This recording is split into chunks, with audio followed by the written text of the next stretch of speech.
জায়গা থেকে যে আওয়ামী লীগ তো এখনো 24-এর অভ্যুত্থানকে কন্টিনিউয়াসলি সন্ত্রাসী আক্রমণ বলে যাচ্ছে।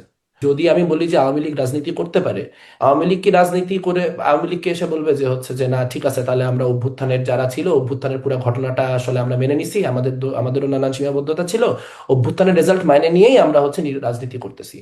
মানে এইটার যে কোনো একটা কোন রকম একটা সমঝোতায় আসতে হলে আগে তো যেই পক্ষটা পরাজিত হইলো সে তো এখনো পরাজয়ই স্বীকার করে না। আপনি যে বলছেন বিজয়ী পক্ষ এটা করতেছে ওইটা করতেছে, সে তো মনে করতেছে যে সে এখন ওই ওয়ার্ডটাই চলতেছে যে অভ্যুত্থান হয়েছে, অভ্যুত্থানের পরে তারা দিল্লি গেছে, এখনো তাদের লোকজন আছে, তারা ইউনূসকে অবৈধ বলে সরায়, তারা ভোটে তারা তো কি বলছে যে নৌকায় ভোট না হলে তারা ভোট দিতে যাবে না, মানে তাদের ভোটারদেরকেও তারা বলছে।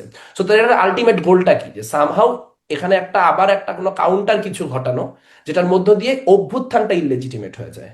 এখন যে অভ্যুত্থান করছে তার এই সরকারের প্রতি যদি 1 কোটি রাগও থাকে, তাও তো এইটা তো একটা কমন জায়গা আমাদের, যে অভ্যুত্থানটা যেহেতু হয়েছে কাজে অভ্যুত্থানটাকে স্বীকৃতি আওয়ামী লীগও যদি রাজনীতি আচ্ছা, করতে মানে চায় আমার কাছে আওয়ামী এখানে লীগকে বেসিক অভ্যুত্থানটাকে প্রশ্ন হচ্ছে, স্বীকৃতি দিয়ে করতে হবে। সে যা বলছে বলুক, মানুষ তো আসলে অভ্যুত্থানের পক্ষে ছিল, তো মানুষকে কেন বর্জন করার সুযোগটা আপনারা দিলেন না, যে তাদেরকে মানুষ বর্জন করুক? কেন মানে জয়ীরা এসে সিদ্ধান্ত নিয়ে নিতে হয় যে তাকে রাজনীতি করার অধিকার তারটা আমরা নিয়ে নেব, সে আর করতে পারবে না? মানে না, মানুষের উপর কি এই প্রথম কথা হচ্ছে বিশ্বাসটা যে নাই যে আমি, মানুষকে দিলে মানে মানুষে আপনি যে তাদের বর্জন জায়গায় করবে? আমিও সেই জায়গায় এক সেন্সে যে এখানে তো আসলে গভর্নমেন্টের পলিসি কি হয় তার উপর তো আমার কোনো নিয়ন্ত্রণ নাই।